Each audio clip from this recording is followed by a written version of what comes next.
শুভ সকাল আমার প্রিয় বন্ধুরা, কেমন আছে সবাই? আজকে দেখো বাড়ির পোষা মুরগি একজনের বাড়ি থেকে আনলাম। তো এটাই আজ রান্না হবে আমাদের মতন গ্রাম্য স্টাইলে। আমরা যেমন সাধারণ নর্মাল একদম সিম্পলভাবে রান্না করি সেটাই শেয়ার করব। অবশ্যই তোমরা পাশে থেকো। তো চলো আগে ঘরের কাজকর্মগুলোই সেরে ফেলি। তো এদিকে টুকটাক করে সংসারে তো অনেক কাজই করতে হয়। প্রত্যেক দিন সকাল মানে কাজের পাহাড়। তারপরে যদি বাচ্চার স্কুল থাকে তখন তো আর কি বলবো, বলাই বাহুল্য। একদম সকালটা আমার পুরো নাকে মুখে দম লাগা মতো অবস্থা থাকে। তো দেখো এই ঘরটা খুব সুন্দর করে পরিষ্কার পরিচ্ছন্ন করে নিচ্ছি। সিমরানের ঘর। আর রাতে এর ওপরে একটা বিছনার চাদর টাদর কিছু একটা পেতে নেয় সিমরান, তারপরেই কিন্তু ঘুমায়। এই ঘরটায় যেহেতু সারাদিন খুব একটা আশা পড়ে না, কিংবা এই ঘরে খাটে ওঠাও পড়ে না, একমাত্রই রাতে ঘুমানো ছাড়া। ওই কারণে কিন্তু এই ঘরের বেডশিটটা খুব একটা নোংরাও হয় না। তো এই ঘরে বেশিরভাগ টাইম আমরা জামা কাপড় এটা ওটা এই সকল জিনিসপত্রই বেশি রাখি। আর আলনাটা নেই বলে না এত অসুবিধা হচ্ছে কি বলবো। তো চলো সব জামা কাপড়গুলো খুব সুন্দর করে ভাঁজ করে নিচ্ছি। তো আগের দিন আমার অনেক বোনেরা অনেক সুন্দর সুন্দর কমেন্ট করেছো, প্রত্যেককে জানাই অনেক অনেক ভালোবাসা। খুকুমণি প্রোফাইল থেকে বোন বলেছ একটু বড় উঠোন তো ভালো লাগে। আমার তো বড় উঠোন অনেক ভালো লাগে। একটু বড় উঠোন না হলে না হয় না। একদম ঠিক বলেছ গো। বড় উঠোন বলেই কিন্তু কাঠকুটো রাখা এটা ওটা রাখার আমার যে কি সুবিধা কি বলবো। এমডি আবিদ হোসেন প্রোফাইল থেকে বোন বলেছ কেমন আছো রূপা? আমি কিন্তু অনেক ভালো আছি। আর বোন বলেছ তোমার প্রত্যেকটা কাজ আমার অনেক মুগ্ধ করে। অনেক অনেক ভালোবাসা রইল গো। আমার যে কাজকর্ম দিয়ে তোমাদের মনে একটু জায়গা করতে পারি, যখন একটু ভালো বলো, সত্যি আমার অনেক ভালো লাগে। খাদিজা বিবি বোনকেও জানাই অনেক অনেক আন্তরিক ভালোবাসা। সানজিদার স্বপ্নের সংসার প্রোফাইল থেকে বোনকে জানাই অনেক অনেক ভালোবাসা। বোনের আমার কাজকর্ম, আমার ভয়েস কথাবার্তা এত ভালো লাগে বোন বলেছ, সত্যি শুনে আমার অনেক ভালো লাগলো। বোন জিজ্ঞাসা করেছ ভয়েসটা আমি কিভাবে দিই, এত সুন্দর ভয়েস হয়। তো তার সঙ্গে এটাও বলেছ যে তুমি এত কাজ করেও কিভাবে ভিডিও করো, কিংবা তোমার অসুবিধা হয় না। তো কি বলো তো, প্রথম প্রথম যখন ভিডিও শ্যুট করে কাজ করতাম একটু তো প্রবলেম হতোই, কিন্তু আস্তে আস্তে দেখবে মানুষ কিন্তু অভ্যাসের দাস, ঠিক করতে করতে হয়ে যায়। আর ভিডিও করাটা এমন একটা জিনিস, ভিডিও শ্যুট, তো এটা কিন্তু অনেক কষ্টকর ব্যাপার, তারপরেও নেশা। যে রোজ আমি ভিডিও দেবই, কিংবা একদিন বাদে আমি একদিন ভিডিও দেবই, এইটা একটা নেশা বলতে পারো। আর ভয়েস ওভার দেওয়ার সময় তোমার সবসময় বলবো কণ্ঠটা একদম আস্তে খুব সুন্দরভাবে নরম গলায় কথা বলবে, আর ধরে ধরে বলো। একবার ভয়েস দেওয়ার পরে শুনে দেখো, যদি ভালো লাগে তাহলে ওইটুখানি রেখে পরের বার আবার একটুখানি ভয়েস দাও। একসঙ্গে বেশি দেবে না, ওই বলতে পারো 10 সেকেন্ড 20 সেকেন্ড এরকম করে করে ভয়েস ওভার দাও। তৌফিক আহমেদ প্রোফাইল থেকে বোন বলেছ দিদি কেমন আছো? আর আজ কিন্তু 3 দিনের ভিডিও একসাথে দেখে নিলাম, অনেক ভালো লাগলো গো শুনে। আর বোন বলেছে প্রথম কমেন্টও করতে পারলাম না, অনেক লেট হয়ে গেল। কোনো ব্যাপার নেই গো, তুমি যে ভিডিও দেখেছো মনে রেখেছো আমার, এইটাই আমার কাছে অনেক। তো এই যে এত দূরে থেকে এরকম একটা ভালোবাসা, একটা আন্তরিক টান, এটাই কিন্তু অনেকটাই ভালো লাগে। মা মেয়ের ব্লগ প্রোফাইল থেকে বোনকে জানায় অনেক অনেক ভালোবাসা। বোন বলেছ আমি তোমার নতুন বন্ধু, পাশেই থেকে গেলাম, অনেক ভালোবাসা গো তোমার জন্য। শাইন সুলতানা রীতা বোন সবসময় আমার পাশে থাকে। বোন বলেছ যে রাত 12টা বেজে গেল আজ তোমার ভিডিও দেখতে। আজ আমার বড় খালা মারা গেছেন। এই কটা দিন ধরে, দীর্ঘদিন ধরে আমাদের বাড়িতে এই কদিনের মধ্যেই অনেকজন মারা গেছে। আমার মন মানসিকতা একদম খারাপ। তো আমি জানি যে বাবা মা, তারপরে খালা, এরকম আপনজনা যারা হয় আর কি, ভাই বোনের ভিতরে কেউ যদি মারা যায়, তো সেই যে একটা কষ্ট, এটা কিন্তু আমাদের তিলে তিলে কুড়ে কুড়ে খাই। না একটা আমরা কাজ করে শান্তি পাই, উঠতে বসতে সব সময় তাদের কথাগুলো মনে পড়ে। তো আমার সান্ত্বনা দেওয়ার কোনো ভাষা নেই। আমি নিজের বাবাকে হারিয়ে আমি জানি যে পৃথিবী থেকে আমার কি চলে গেছে। একটাই কথা বলবো, নামাজ পড়ো, দোয়া করো, মন মানসিকতা ভালো থাকবে। আর আমিও অবশ্যই তোমাদের সবার জন্য দোয়া করব। ভালো থেকো বোন। অনিমা সেন বোনের কথাটা শুনে খুব ভালো লাগলো। অহিংসা, ভালো ব্যবহার, এটাই মানুষের আসল পরিচয়। তো বোন বলেছ যে তুমি হচ্ছে হিন্দু আর তোমার বর মুসলিম, তো সবাই মিলেমিশে আছো ভালোভাবে। সত্যি শুনে অনেক ভালো লাগলো। কিছু কিছু মানুষ প্রতিনিয়ত এমনভাবে বলতে থাকে কমেন্টে, ইদানিং করে এই দুটো তিনটে মানুষ আমাকে দেখছি এমনভাবে বলছে যে তারাই হচ্ছে সবথেকে সর্বমান, একদম মুসলিম মানুষ। তারা পুরোপুরি নিজেদেরকে একদম নিষ্পাপ মনে করে, যে অন্য মানুষকে বড় বড় কথা বলা, জ্ঞান দেয়া, এটাই হচ্ছে তাদের আসল কর্ম। আমরা কিন্তু ছোটবেলা থেকে অনেক পড়েছি, আমাদের হুজুরের কাছে মাদ্রাসাও পড়তাম, তারাও আমাদের এমনভাবে শিক্ষা দেয়নি যারা এখন প্রতিনিয়ত শিক্ষা দিয়ে যাচ্ছে।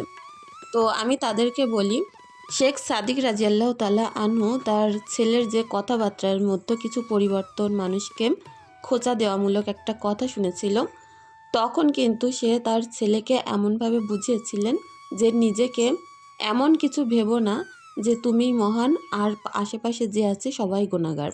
এতে করে কি হবে, দেখা যায় তারাই হয়তো ভালো জায়গায় চলে যাবে, কিন্তু তুমি পিছিয়েই পড়ে থাকবে। তোমার সামান্য একটু গুনাহ তোমাকে কবরে তিল তিল করে কুড়ে খাবে। সব সময় এতটাই বেশি নিজেকে মহান ভেবো না যে অন্যকে দেখে পাপী মনে হয়। তিনি এই ছোট্ট কথাটা বলার পরে তার ছেলে কিন্তু তার ভুল বুঝতে পেরেছিল, পরের বার থেকে মানুষকে আর সেইভাবে কথাবার্তা বলতো না। যাই হোক, আমরাও কিন্তু কম মানুষের ভিডিও দেখি না, কিন্তু সত্যি বাজে কমেন্ট একটা করতে গেলে নিজের গায়ে বাঁধে যে না, সেই মানুষের একটা বাজে কথা বলবো। যতই আমরা ফোনের আড়ালেই থাকি না কেন, হয়তো সামনাসামনি কথাটা বলছি না, তারপরেও মনে হয় সেই মানুষটা আমার এই কমেন্টটা পড়ার পরে তার কতখানি খারাপ লাগবে। আর সবথেকে বড় কথা যেটা, যে সে আমার বিষয়ে কী ভাববে, যে আমি মানুষটা এরকম খারাপ যে মানুষকে উল্টোপাল্টা কথা বলে বেড়াই। আমি হয়তো আমার পাড়ায় কিংবা আমার গ্রামেও সবার নিয়ে এরকম সমালোচনা করে বেড়াই। তো এই কথাটা আগে মনে হবে। মানুষের কথার কাছেই কিন্তু বোঝা যায় যে সেই মানুষের ভিতরে কি কাজ করে আর ওপরে কি কাজ করে। কারণ ওপরটা হয়তো খুবই ভালো ভালো দেখা যায়, ভিতরটাই তার মানুষকে নিয়ে কত বাজে বাজে ধারণা থাকে। তো একটা মানুষের মত প্রকাশ করার কাছেই কিন্তু আমরা বুঝতে পারি তার মানসিকতা। ডালিয়াস ব্লগ প্রোফাইল থেকে বোন বলেছো, সত্যি কথা বলতে তোমার ভিডিও দেখার একটা মজাই আলাদা। জানি না কি শান্তি আছে, কিন্তু তোমার ভিডিও একদিন বাদে একদিন আসলেও তবুও দেখে মন থেকে একটা শান্তি আসে। তো এত সুন্দর কমেন্ট করার জন্য সত্যি আমি জানি না কিভাবে তোমার কৃতজ্ঞতা প্রকাশ করব, যে এতটা ভালোবাসা দিয়েছো তোমরা আমাকে, আর এত সুন্দর সুন্দর কমেন্ট করো। অনেক ভালোবাসা রইল গো তোমাদের জন্য। আমিনা ইসলাম আঁকি প্রোফাইল থেকে বোন আমার অনেক দিন সাথে আছে আর সত্যি অনেক ভালোবাসো গো। আমি না একদম কষ্ট পাইনি, কি কষ্ট পেয়েও আমি এই যে কমেন্টটা টাইটেলে লিখিনি। সত্যি কথা বলতে উত্তরটা দেওয়ার দরকার ছিল। আর তুমি না অনেকেই আমার জিজ্ঞাসা করে এই কথাগুলো, তো ভাবলাম টাইটেলেই লিখে দেই, তাহলে টাইটেল দেখে অনেক মানুষ আসবে, তাদের ধারণাগুলো বদলে যাবে। তো সত্যি আমি কষ্ট পাইনি গো, একদম খারাপ মনে করো না, কারণ আমি তোমাকে অনেক ভালোবাসি, তুমি আমার অনেক পুরনো একটা বন্ধু। কখনোই কোনো খারাপ কমেন্ট করো না কিংবা খারাপ চাও না আমাদের। সবথেকে যেটা ভালো লাগে যে দূর থেকেও তুমি আমাদের জন্য এত দোয়া ভালোবাসা রাখো। তো আমাকে অন্তত ভুল বুঝো না, আমি তোমার বোনের মতো। অবশ্যই পারলে ক্ষমা করে দিও যদি আমার কথার ভিতরে তোমার একটু খারাপ লাগে। ওমর তহিদ মন্ডল প্রোফাইল থেকে বোন বলেছো, আমার বাড়ি যদি তোমার বাড়ির পাশে হতো আমি প্রত্যেক দিন একবার করে তোমার সাথে গিয়ে দেখা করে আসতাম। যারা তোমার বাড়ির পাশে আছে তারা তোমার সাথে দেখা করতে পারে। সত্যি শুনে অনেক ভালো লাগে। আমার বাড়ি নদীয়াতে, আমি তো এত দূর থেকে যেতে পারি না। যদি দেখা হতো খুব ভালো হতো। তো অবশ্যই একদিন না একদিন দেখা হবে। আর বোন এটাও জিজ্ঞাসা করেছে আমরা সেহরিতে কি খাই, একদিন সেহরির রান্নাটা শেয়ার করতে। কি বলতো, এমনিতে তো রান্না করতে করতে প্রায় সেই বিকাল সন্ধ্যা কেটে যায়, যার কারণে ভাত সবজি মাছ সব কিছু ভালো থাকে। সেহরিতে ওইটাও কোনো দিন খাই। আর আমি তো সেহরিতে কোনো দিনই ভাত খাই না, আমার একদম ভাত খেতে ভালো লাগে না। আমি একটু চা বিস্কুট, তার সঙ্গে মুড়ি, যে কোনো এরকম শুকনো খাবার বেশি খেয়ে থাকি। তো আমার হাজব্যান্ডও যেহেতু প্রথম থেকে রোজা আছে, ও কিন্তু দুধ কলা ভাত এরকম টাইপের খেয়ে থাকে, তবে একদম এক মুঠো ভাত না খাওয়ার মতনই খাই, বেশিরভাগ কলা ফল টল খাই। আর আমি একদম অল্প স্বল্প করে একটুখানি করে চিড়ের পোলাও বানিয়ে নিই। ওটা যে সেহরিতে খেতে আমার কি ভালো লাগে কি বলবো। রুটি খেতে পারলে আরও বেশি ভালো লাগতো, রুটিটা আমার খুব বেশি প্রিয়। দেখবে ওই রাত্রে কিন্তু ভাত খাওয়া যায় না, অনেক কষ্ট হয় ভাত খেতে, যার কারণে এরকম টাইপের মুখরোচক খাবার খাই। তো যাতে করে খাবারটাও খাওয়া হয়ে যায়, আবার পেটটাও ভর্তি থাকে। তো আমি এই যে চিড়ের পোলাওটাই বেশিরভাগ বানিয়ে থাকি, তো একদিন আমি তোমাদের সাথে শেয়ার করব। পানি খাই অত্যন্ত, আর ওই চিড়ের পোলাও, তার সঙ্গে দেখা যায় একটু সামান্য টক দই। আর চাটা বলতে পারো পুরোপুরি নেশা। কারণ চা না খেলে আমার কি বলবো, রোজা থেকে আমার অনেক কষ্ট হয়। বারবার করে একটা কেমন একটা খালি খালি ভাব লাগে, যার কারণে আমি কিন্তু খাবার বানাতে বানাতে চা বসিয়ে দিই। 1 কাপ করে চা, সঙ্গে একটা দুটো বিস্কুট এরকম খেয়ে নিই, যেদিন আর কি চিড়ের পোলাও টোলাও থাকে। আক্তার প্রোফাইল থেকে বোন আমাকে দোয়া রেখে গেছো, বোনের কমেন্টটা খুব ভালো লেগেছে। তুমি যে দোয়াটা করেছো, অবশ্যই খুব শীঘ্রই চেষ্টা করব সেইভাবেই চলতে। অনেক অনেক ভালোবাসা রইল বোনের জন্য। রফিউর রহমান প্রোফাইল থেকে বোনকেও জানায় অনেক ভালোবাসা, এইভাবেই পাশে থাকার জন্য আর প্রত্যেক দিন এত ভালোবাসা দেওয়ার জন্য। ফুলমণি বোনকেও জানায় অনেক ভালোবাসা। অনিমা আক্তার বোনকেও জানায় অনেক অনেক ভালোবাসা। তানিয়া প্রোফাইল থেকে বোন বলেছো, দিদি সত্যি সেদিন সাহস হয়নি তোমাকে দেখে কথা বলার, আমি অনেক চেষ্টা করেছি কথা বলবো, কিন্তু সাহসে কুলায়নি। তো যাই হোক, পরের বার যখন দেখা হবে অবশ্যই কথা হবে। আর তুমি জিজ্ঞাসা করেছিলে যে টাকি কোন স্কুলে আমার মেয়ে পড়ে। আমার মেয়ে টাকি পাবলিক স্কুল, যে ইংলিশ মিডিয়াম স্কুলটা হয়েছে নতুন, ওখানেই পড়ে, টাকি সুইচ গেটের আগে। তো ওখানে আসলে মোটামুটি ওই 11টার দিকে আসলে আমাকে পেয়ে যাবে। তো যাই হোক, অনেক ভালো থেকো। ঘরের কাজকর্ম মোটামুটি শেষ করলাম। এখন আমি স্নান সারবো, ঈশাকে স্নান করিয়ে ড্রেস পরিয়ে স্কুলের জন্য বার হব। আর এখানে দেখো স্কুলে সবাই মিলে আজ কী করছে। তো যাই হোক, এখানে ছোলা মাখা হচ্ছে, আর এই যে ছোলার মশলা আলু এটা ওটা আছে। তো এখানে দেখো অনেকেই রোজা তো থাকে না, অনেকের অনেক রকম প্রবলেম থাকে, তার জন্য রোজা থাকতে পারে না কেউ কেউ কেউ আবার আলাদা আলাদা ধর্মেরও এখানে অনেক মানুষজন আছে। তো এখানে এই যে ছোলা মাখা টাকাগুলো করছে, তো আমি ভাবলাম চলো এত সুন্দর একটা মুহূর্ত তোমাদের সঙ্গে শেয়ার করি। স্কুলে কিন্তু এরকম হয়, প্রত্যেক দিন আলাদা আলাদা রকমের যে যার মতো খাবার দাবার বাড়ি থেকে বানিয়ে আনে। শুধু এই রোজার মাসটা খুব একটা বেশি এখন খাবার বানানো হচ্ছে না, কেউই তেমন আনছে না। জানে তো কম বেশি এখানে সবাই প্রায় রোজা থাকে।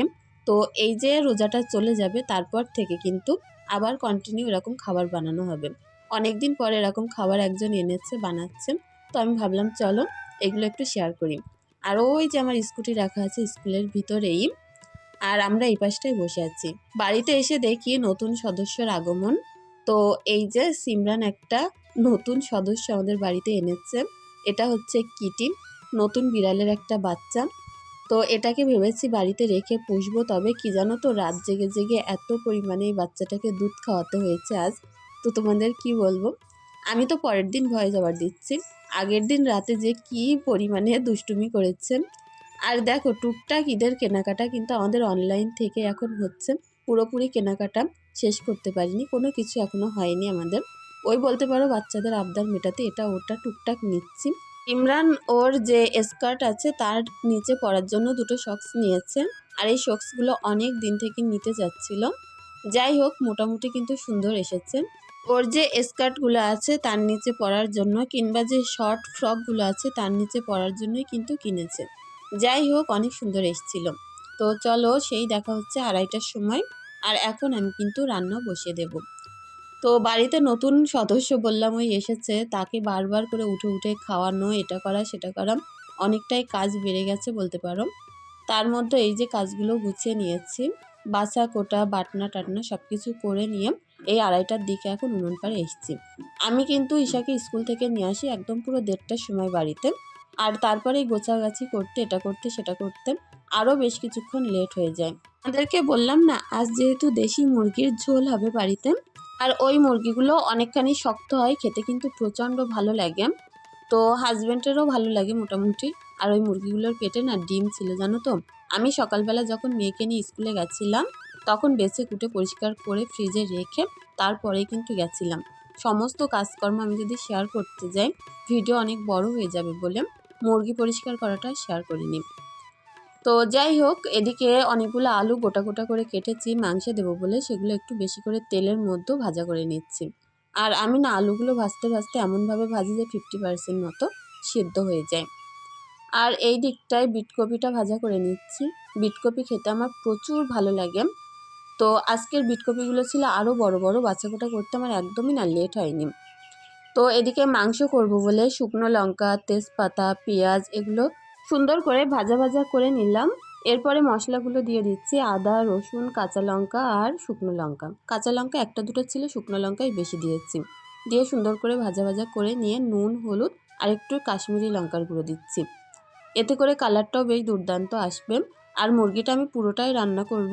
রোজার সময় দেখবে এমনিতেও কিন্তু খাওয়া দাওয়া সেরকম হয় না। আর এই যে মাংসটা আমি যদি এখন অর্ধেক রান্না করি, পরের দিন আবারও অর্ধেক আমাকে রান্না করতে হবে। ওই কারণে ভাবলাম রান্না করে যতটুকু বেশি থাকবে ফ্রিজে রেখে দেবো, পরের দিন খাওয়া হয়ে যাবে। তো এখন না আমার রান্না করতে এমনি একটু কষ্ট হয়। এমনিতেও মেয়ের স্কুল থেকে আসি, তারপরে রোজা থেকে রান্না করা, সেই যে 2টা-2:30টার সময়, তারপরে সন্ধ্যা হয়ে যায়। চপ ভাজতে, এটা করতে ওটা করতে একা হাতে কিন্তু অনেকটাই কষ্ট হয়ে যায়। তারপরেও চেষ্টা করি সবটা সময়ের মধ্যে করতে। বাড়িতে তো হাঁস মুরগি আছে অনেক, এদের পেছনে আমার সারা সকালটা চলে যায়।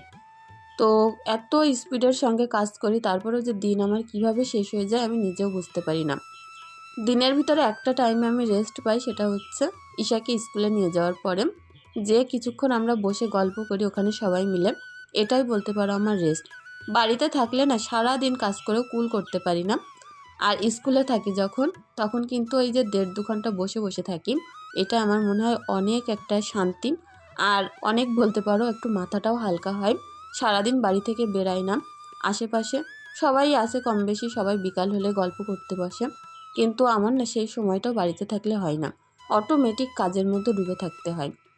আর দেখো এদিকে গল্প করতে করতে বলাই হয়নি, আমার কুমড়ো গাছ থেকে পাতা তুলে এনেছি। আজ একটু কুমড়ো পাতার বড়া করব। বেসন, চালের গুঁড়ো, তার মধ্যে অনেক রকম মশলা দিয়েছি, জিরে, ধনে, গোলমরিচ, আর অল্প একটুখানি আমি যে কালার হয় যে জাফরানগুলো, সেই জাফরান দিয়েছিলাম। তো এইভাবেই না সুন্দর করে আজকে বড়াটা আমি বানিয়ে নিচ্ছি। তো এই যে আমার 1-2 করে বড়া ভাজা কমপ্লিট।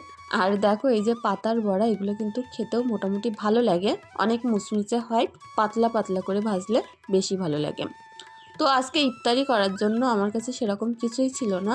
তো ভাবছিলাম যে কুমড়ো গাছের যখন পাতা, কুমড়ো ফুল আছে, এগুলো দিয়েই বড়া করে নিই।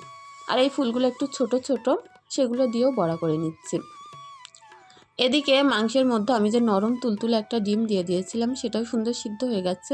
এবার তুলে নিয়ে ওপর থেকে ছালটা আগে তুলে নেব, নিয়ে এই মাংসের মধ্যে আমি ডিমটা দিয়ে দেব। আর এমনিও পেট থেকে অনেক ছোট্ট ছোট্ট হলুদ ডিম বার হয়েছে, সেগুলো আমি ঝোলের মধ্যেই দেব। কারণ কি বলো তো, ওই ডিমগুলো আগে থাকতে দিলে একদম গলে ঝোলের সঙ্গে মিশে যেত।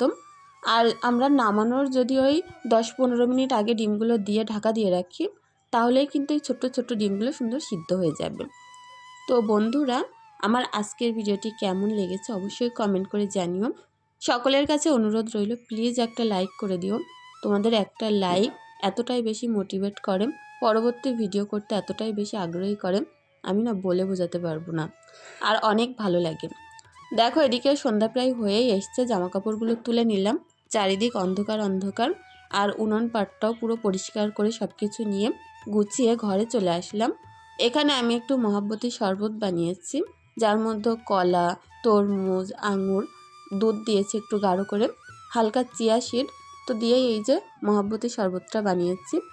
তো চলো এবার ইফতারিটাও সেরে ফেলবো, আর বেশি সময়ও বাকি নেই। তো আমার মেয়েরা বসে পড়েছে ইফতারি করতে আমার সাথে। আর এই যে মহাব্বতী শরবতটা, এর মধ্যে কিন্তু প্রচুর দুধ দেওয়া, একদম গাঢ় গাঢ় করে দুধ দেওয়া।